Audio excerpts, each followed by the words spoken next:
वाह। आशीष यादव के बहुत ही बड़ा लेवल भोजपुरी के जो है चैनल सारेगामा हम भोजपुरी, उससे गाना एक आया है, ठीक है। और गाना कुछ ऐसा है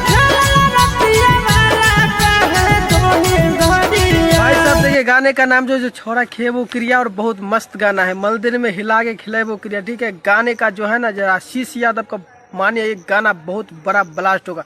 हालांकि भोजपुरी चैनल पे गाना है लेकिन गाना मगी है और कुछ ऐसा गाना फीलिंग देता है। ये गाना जो है ना एकदम बात किया जाए तो वही उसका पुराने अंदाज में जो चिंटू राजा राइटर है वो ये गाने को लिखे हैं, ठीक है। और ये भाई सब गाना सही में फाड़ के रख देगा। छोरा चुप चुप चुप वाला जो गाना आया था ना उसको भी ये फाड़ के रख दिया। यार बाबू पटनी में भरतरवा वो सैड सॉन्ग था, लेकिन ये है जो एकदम डांसिंग मूड वाला गाना है, ठीक है। तो प्लीज आप लोग जाकर सुन सकते हैं। सारेगामा हम भोजपुरी गाना है और भाई साहब ये बहुत बड़ा गाना है, ठीक है। और बात किया जाए इस गाने को तो इस गाने में आपको नजर आएगा सौम्या पांडे, जो इसमें फिट है, मॉडल है, सौम्या पोखरल नहीं सौम्या पांडे।